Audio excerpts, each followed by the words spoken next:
Assalamualaikum warahmatullahi wabarakatuh. Piye kabare lare-lare soleh lan solehah? Mugi-mugi sehat sedaya nggih. Dinten punika kita badhe sinau basa Jawa.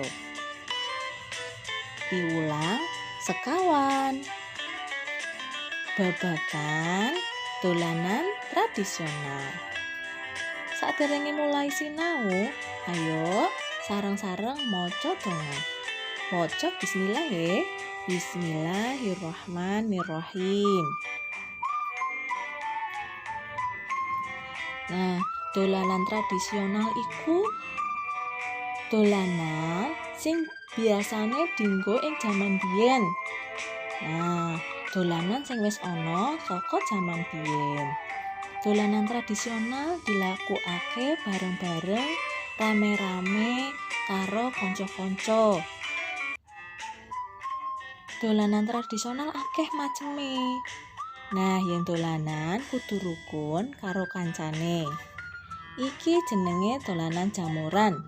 Jamuran dimainke campuran bocah lanang utawa wedok, kira-kira 3-5 bocah. Bentuk barisan lan ana bocah ning tengah.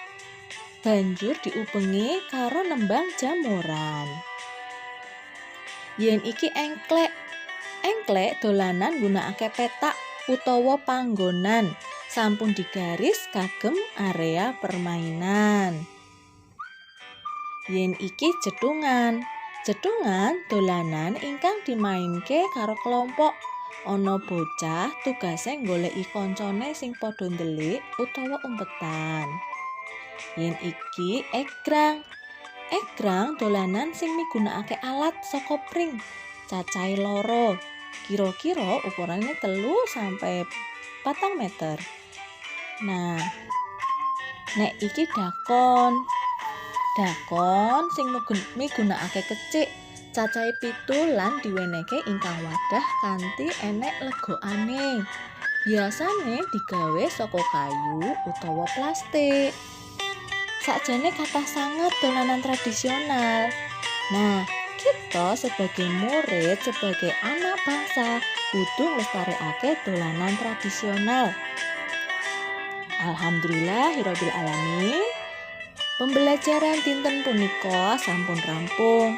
Mugi-mugi kalian sedaya sehat lan pelajaran dinten iki bawa manfaat kagem kita sedaya.